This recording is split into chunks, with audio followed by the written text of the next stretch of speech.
Hello, welcome to my channel. And আজকে আমি চলে এসেছি ইন্ডিয়া ভার্সেস সিরিয়া ম্যাচটা নিয়ে একটু কথা বলতে। কারণ আমাদের ইন্ডিয়ার সাথে মরিশিয়াসের যে ম্যাচটা ছিল সেটা আমাদের জন্য মাস্ট উইন ম্যাচ ছিল, যাতে আমরা সিরিয়ার সাথে ম্যাচটা একটু হলেও এগিয়ে থাকি, কারণ সিরিয়া আমাদের থেকে ওয়ার্ল্ড র্যাঙ্কিংয়ে অনেকটা এগিয়ে রয়েছে। বাট ব্যাপারটা হয়ে গেছে যে ইন্ডিয়া মরিশিয়াসের সাথে ড্র করে অ্যান্ড সিরিয়া মরিশিয়াসকে হারিয়ে দেয়। কিন্তু সিরিয়ার সাথে আমি যদি গতকাল সিরিয়া আর মরিশিয়াসের খেলা ছিল, ওটাই যদি সিরিয়া আউটপ্লে করে দিত তাহলে আমি কোথাও একটা ভেবে নিতাম যে ইন্ডিয়া হেরে যাবে বা কিছু।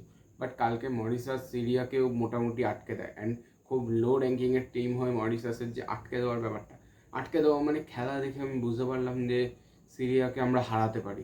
কারণ আগের দিন মরিশাসের এগেনস্টে আমরা গোল পাইনি, সিরিয়া সেটা পেয়ে গেছে। অ্যান্ড সেটাও আমরা যদি দেখতে চাই, সিরিয়াকে মরিশাস অনেকটা ওদের মাঝমাঠটাকে একদম আটকে রেখেছিল। অ্যান্ড ওই মাঝমাঠ আটকানোর মতন লোক আমাদের কাছে আছে যারা মাঝমাঠটাকে কন্ট্রোল করে রেখে দিতে পারে। সিরিয়ার মাঝমাঠটাকে চাপ দিলে ওরা উইং প্লেটা ওদের খুবই বাজে। অ্যান্ড সেখান থেকে যদি আমরা ওদের ওই ফাঁক ফোকরটা আটকে নিয়ে ডান দিক দিয়ে বেরিয়ে ডান দিক বাদিক দুটো ব্যাককে কাজে লাগাতে পারি, তাহলে আমরা বুঝতে পারবো মানে আমরা কাল 9 তারিখের ম্যাচটা জিতে যেতে পারি। অ্যান্ড সিরিয়ার র্যাঙ্কিং এখন 93 আর আমাদের 127। বাট অনেকটা এগিয়ে থাকলেও ওরা আমাদের মতন আমরা কালকে ম্যাচটা জিতে যেতে পারি। অ্যান্ড কালকে 9 তারিখ ম্যাচটা জিতে যেতে পারি। অ্যান্ড আমাদের এই ম্যাচটা জেতা মাস্ট উইন ম্যাচ, কারণ এটা যদি আমরা জিতি তাহলে আমরা ইন্টারকন্টিনেন্টাল কাপটা জিতবো, আদারওয়াইজ হেরে যাবো। ড্র করাও আমাদের কাছে কোনো অপশান নেই। সো আমাদের আগের দিনের টিম যেটা ছিল সেটা নিয়ে একটু দেখে নেবো অ্যান্ড কোথায় কোথায় চেঞ্জ করতে পারি, কারণ এই ম্যাচে আর কোনো রকমভাবে আমাদেরকে এক্সপেরিমেন্ট করার জায়গা নেই। এখানে আমাদের ফাইনাল টিম খেলাতে হবে। অ্যান্ড মানব মার্কেস বলে দিয়েছে যে এত বাজে আমরা আর খেলবো না কোনো দিন। সো আমরা ভরসা রাখছি ওনার ওপর, যেহেতু উনি এখন ইন্ডিয়া টিমের হেড কোচ। সো ওনার উপর ভরসা রাখছি অ্যান্ড অনেক চেঞ্জেস দরকার, সেগুলো নিয়ে একটু কথা বলে নিচ্ছি। আমাদের টিমটা আগের দিন এরকমভাবে একটা ফরমেশনে নেমেছিল, যেখানে গোলকিপার ছিল এখানে অমরিন্দর সিং, ডান দিকে আশিস রায়, বাদিকে জয় গুপ্তা, অ্যান্ড সানা ছিল, চিংলিং সানা ছিল, ভেকে ছিল, জিকসান আপুইয়া মাঝখানে দারুণ খেলেছে। ওদের জন্য আমরা অনেক জায়গায় চান্স ক্রিয়েট করতে পেরেছি, অনেক জায়গায় ডিফেন্সটাও ভালো করতে পেরেছি। এছাড়া ছিল থাপা, ছাংতে, লিস্টন অ্যান্ড মানবীর। এখানের মধ্যে আমি বলছি Chhangte was good, but Chhangte, Thapa এরা দুজন ভালো খেলেছে। মেন আমাদের প্রবলেম হয়ে গেছে মনবীর সিং, লিস্টন আর দুটোর ব্যাক নিয়ে। এই চারটে জায়গায় আমার মনে হয় পজিশনে চেঞ্জ দরকার। অ্যান্ড কীরকম চেঞ্জ দরকার সেটা যদি আমরা দেখতে চাই, এখানে থাপা এরকম একটা পজিশনে খেলছিল, লিস্টন বারবার বেরিয়ে যাওয়ার চেষ্টা করছিল, কিন্তু পেছন থেকে জয়গুপ্তা এখান থেকে কোনো প্রেশার দিতে পারছিল না। যেহেতু জয়গুপ্তা আর আশিস রায় দুজনেই অনেকটা উঠে যাচ্ছিল, সেই জন্য জিকসনকে মাঝে মধ্যে নেমে আসতে হচ্ছিল। আপুইয়া মাঝে মাঝে এইরকম একটা জায়গায় খেলার চেষ্টা করছিল, বাট ম্যাক্সিমাম টাইম ওকেও নেমে আসতে হচ্ছিল। মেন আমাদের ডিফেন্স লাইন এরকম জয়গুপ্তা, আশিস রায়, ভেকে আর সানার থাকার কথা, যেখানে মোটামুটি। অ্যান্ড মাঝে মধ্যে উইংগুলোকে সাপোর্ট করা, লেফট উইং রাইট উইংকে সাপোর্ট করা। তার জায়গায় আমাদের আপুইয়া আর জিকসনকে আমাদের দেখা গেছে যে ওরা অ্যাটাকে হেল্প না করে ম্যাক্সিমাম টাইমটা ওরা ডিফেন্সটাকে সামলাতে বা নিজেদেরকে ফর্ম করতে বা ভেকে সানা এদেরকে সাহায্য করতে রয়ে গেছে। অ্যান্ড এখান থেকে অনিরুদ্ধ থাপা ফার্স্ট হাফটা খেলছিল, বাট ফার্স্ট হাফে দুর্দান্ত খেলে গেছে। কিন্তু আমাদের কোনো ওই জেজে লাল পেখলোয়ার মতন কোনো প্লেয়ার নেই আপাতত টিমে, খুঁজে পাওয়া যায়নি যে এই মানভীরের এই পজিশানটা খেলবে, যে একদম ফরওয়ার্ড গোল চেনা প্লেয়ার হবে, যে বল পেয়ে গোলটাকে কনভার্ট করে দেবে, দুটো চান্স পেলে তার মধ্যে একখানা গোলে থাকবে, এরকম একটা প্লেয়ার দরকার খুব, যেটা আমাদের মানভীরের কাছে নেই। একদম সোজা কথা, মানভীর উইং প্লে ভালো করে, বাট তলা থেকে এগিয়ে গিয়ে ভালো প্লেয়ার, বাট ওই যে একদম গোলের মধ্যে থাকবে, বল বাড়ালে বলটা নিয়ে গোলে মারবে, ওই জিনিসটা মানভীরের মধ্যে নেই। অ্যান্ড এই জিনিসটা আগের দিন আমাদের টিম প্রচুর মিস করে গেছে। এছাড়া লিস্টার আগের দিন খুব ভালো চেষ্টা করেছে, বাট ওই মাঠের যা কন্ডিশন রয়েছে লিস্টারও ওখান থেকে বেরোতে পারছিল না। অ্যান্ড যেহেতু জয়গুপ্তা পেছনে রয়েছে, ভালো করে সাপোর্টও পায়নি, সেই জন্য লিস্টারেরও খেলাটা অনেকটা ঝুলে গেছিলো।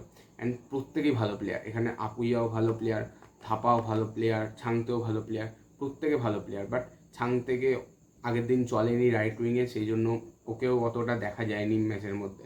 এবার ভালো প্লেয়ার না হলে, আমার কথা হচ্ছে প্লেয়ারটাকে বসাতে হবে, ভালো প্লেয়ার না হলে আমরা তাকে পুরো ন্যাশনাল টিমের হয়ে পুরো টেনে নিয়ে যেতে পারবো না। সেই জায়গায় আমাদের একটু চেঞ্জেস দরকার, যেখানে দুটো সাইড ব্যাক মোটামুটি এক্সপিরিয়েন্স দরকার। গোলকিপারে অমরিন্দর সিং ওকে, বাট চেঞ্জ করার দরকার নেই, কারণ আগের দিন অতটা পরীক্ষা পড়েনি, বাট যখন একটা ওই ক্লিয়ার করতে গেল ওপরে উঠে গেল, ওই জায়গাটায় একটা চান্স ক্রিয়েট হয়ে যেতে পারতো। অ্যান্ড সেখানে মরিশাসের প্লেয়াররা শেষ দিকে হাঁপিয়ে গেছিলো, ওরা নড়তে পারছিল না, বাট সেখানেও দাঁড়িয়ে কিন্তু আমাদের মিডফিল্ড ওদের ওপর অ্যাটাক করতে পারেনি। এছাড়া আমাদের স্টার্টিংয়ে অনেক কটাই চেঞ্জেস আমার মনে হয়, আমার যেটা মতামত, যে আমাদের সাহালকে দিয়ে শুরু করানো উচিত, কারণ সাহাল হচ্ছে এখনকার সময় কারেন্টলি ইন্ডিয়ার বেস্ট অ্যাটাকিং মিডফিল্ডার হচ্ছে সাহাল। অ্যান্ড আমরা যদি আনোয়ার আলীকেও টিমে আনতে পারি, যদি আনোয়ার আলী ফিট থাকে, তাহলে আনোয়ার আলীকে মাঝখানে খেলিয়ে আমরা জিকসানকেই আশিস রায়ের জায়গাটা এখানটা ঢোকাতে পারি, যেখানে এখানটা আনোয়ার আলী খেলে দেবে মাঝখানটায় এসে, সেখানে ভেকেও এখানটা খেলতে পারি, বা আমরা শুরু করতে পারি নিখিল পূজারীকে দিয়েও শুরু করতে পারি, যেখানে আমাদের সুবিধা হবে। এখানটায় এদের যেহেতু একটু ডিফেন্সিভ এবিলিটি রয়েছে, এরা একটু এক্সপিরিয়েন্স প্লেয়ার, এরা নিচে তাড়াতাড়ি কাম ব্যাক করতে পারবে, কাউন্টার অ্যাটাকগুলোর সময় তাড়াতাড়ি ড্রপ ডাউন করতে পারবে, যাতে জিকসান আর আপুইয়াকে একটু হলেও ওরা অ্যাটাকে গিয়ে হেল্প করতে পারে এই জন্য। অ্যান্ড এই জায়গাটা থাপাকে আমার মনে হয় একটু ডান দিক করে যদি আমরা খেলাতে পারি, অ্যান্ড মাঝখানটা আমরা যদি এখানটা মাহেশকে টেনে একজন ভালো, এখানটা যদি আমরা সাহালকেও টানতে পারি তাহলে খুব ভালো হয়। সো আমরা যদি এখন যে দেখতে চাই যে কীরকম আমার মতায় আমাদের সিরিয়ার সাথে ওঠা উচিত, সেটা একটু দেখে নিই একটু টিমটা। আমার মতে আমাদের এই টিমটা নিয়ে নামা উচিত, কারণ এখানে প্রত্যেকটা প্লেয়ারই নিজেদের পজিশানে বিভিন্ন খেলায় নিজেদেরকে প্রুভ করেছে। অ্যান্ড আমি এখানে ধরে নিচ্ছি যে আনোয়ার আলী এখানে ফিট নেই, অ্যান্ড সেটা ধরেই আমি নিখিল পুজারিকে খেলাচ্ছি রাইট ব্যাকে, অ্যান্ড সুভাশিস বোসকে লেফট ব্যাকে, অ্যান্ড ভেকেকে আমি সেই জন্যই সেন্টার ব্যাক হিসাবে ধরছি। আদারওয়াইজ আমরা এখানে মাঝখানে আনোয়ার আলীকে খেলিয়ে ডান দিকে ভেকেকেও খেলাতে পারি, সেখানে খুবই এফেক্টিভ কাজে দেবে, কারণ রাহুল ভেকে অ্যাটাকিংয়ের দিকে খুব ভালো প্লেয়ার। আমরা ইস্ট বেঙ্গলে দেখেছি, আমরা মুম্বাই সিটিতে এফসিতেও দেখেছি, আমরা বেঙ্গালুরুতে খেলার সময় ওর খেলা দেখেছি, ও এই পজিশনটা খুব ভালো খেলে, অ্যান্ড স্পেশালি কর্নারগুলো সেট পিসগুলো রাহুল ভেকে খুবই এফেক্টিভ।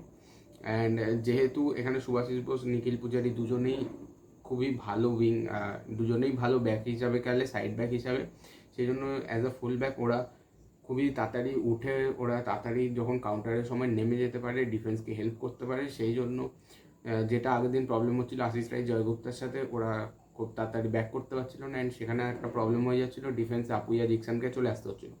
যেহেতু এদের দুজনের একটা ভরসা থাকছে সুভাশিস বোস নিখিল পূজারি, সেই জন্য আমরা জিকসান আর আপুইয়াকে একটু দেখতে পারি যে আপুইয়া জিকসান দুজনেই একটু মাঝ মাঠে সাহালকে হেল্প করছে বলটাকে খেলানোর জন্য। মিডিল মাঝ মাঠটা কালকের খেলাটা দেখে আমি যা বুঝেছি, সিরিয়াকে যদি আমরা ওদের মাঝ মাঠ আটকে দিই তাহলে ওদের উইংটা খুবই খারাপ, অ্যান্ড উইং দিয়ে বেরোনোটা উচিত নয়, যেহেতু সুভাশিস আর নিখিল পূজারি রয়েছে, ভেকেও রয়েছে, রাহুল ভেকে এদিকটা পুরো সামলাচ্ছে, সানা রয়েছে, সানাও উপরে উঠে ভালো খেলতে পারে, চিংলিং সানা।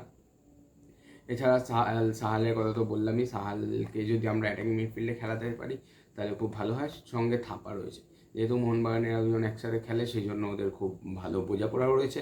এছাড়া মাহেশ, নরেন মাহেশ সিং কিন্তু হলো এখন ইস্ট বেঙ্গলের হয়ে বেস্ট উইঙ্গার। উইঙ্গে এখন লিস্টনের থেকে যখন দেখা যাচ্ছে লিস্টন কাজ করছে না, সেখানে আমরা মাহেশকে ইজিলি ফিট করতে পারি, কারণ আমরা দেখেছি মাহেশকে যখন খেলায় নিয়ে এই আগের দিনে আই লিগের ম্যাচে তখন কীরকম হচ্ছিল খেলাটা, সেখান থেকে যখন মাহেশের নামার পর কীভাবে খেলাটায় ট্রানজিশন হয়, কীভাবে বাদিক থেকে আমাদের ম্যাচটা ঘুরতে থাকে, ম্যাচটার মধ্যে কত সুন্দর ট্রানজিশন আসে, অ্যান্ড প্রচুর ভালো ভালো ক্রস বাড়ায়, ওর পায়ের কাজ রয়েছে, একটু নিচে নেমে এসেও হেল্প করতে পারে, মিডফিল্ডে হেল্প করতে পারে, অ্যাটাকিং মিডের পজিশনটাও করতে পারে। এছাড়া ছাংতে অ্যাজ আ স্ট্রাইকার আমরা দেখেছি, এই ছাংতেকে খুব ইন্ডিয়া টিমে এখন অ্যাটাকিং মিড একটু নিচের থেকে খেলানো হচ্ছে, বাট ছাংতে স্টার্ট করেছিল Mumbai as a striker, as a forward line স্ট্রাইকারও স্টার্ট করতো।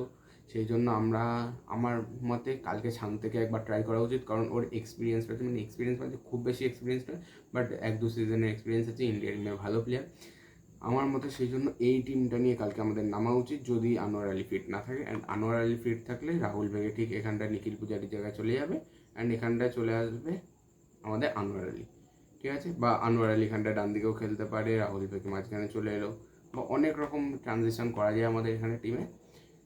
কিন্তু আমার মতে এই টিমটাই ঠিক আছে, গোলকিপারের জায়গায় চেঞ্জ করা উচিত নয়, বা যদি করতে চাই করতে পারে, সেটা তাদের ব্যাপার, কারণ প্রত্যেকটা গোলকিপারই প্রুফ রেন।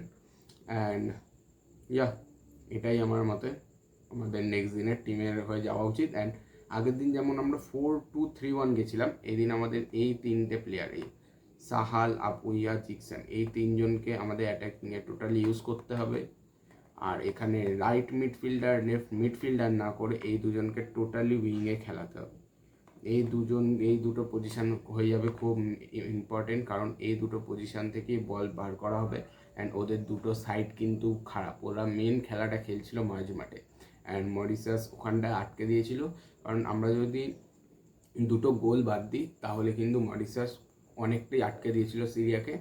অ্যান্ড আগের দিন আমাদের প্রবলেম হয়েছিল, আমরা খালি গোল করতে পারিনি, বাট ওরা করে দিয়েছে, ওরা জিতে গেছে। অ্যান্ড ওদের 3 পয়েন্ট রয়েছে, আমাদের 1 পয়েন্ট রয়েছে। আমাদেরকে মেন কথা হচ্ছে 9 তারিখ ম্যাচটা জিততেই হবে। অ্যান্ড জেতার জন্য আমাদেরকে most experience, most fit and most valuable প্লেয়ারদেরকে খেলাতে হবে, যারা টিমের মধ্যে গিয়ে কাজ করতে পারবে, যারা এক্সপিরিয়েন্স আছে, যারা নিজেদেরকে প্রুফ করে দেবে। সো আজকের মতন এ পর্যন্তই। দেখা হচ্ছে পরের ভিডিওতে। ইন্ডিয়ার খেলাটা হোক, ইন্ডিয়ান কন্টিনেন্টাল কাপটা যাতে আমরা জিতে যাই, এটাই আশা করি। চলো, বাই, জয় হিন্দ।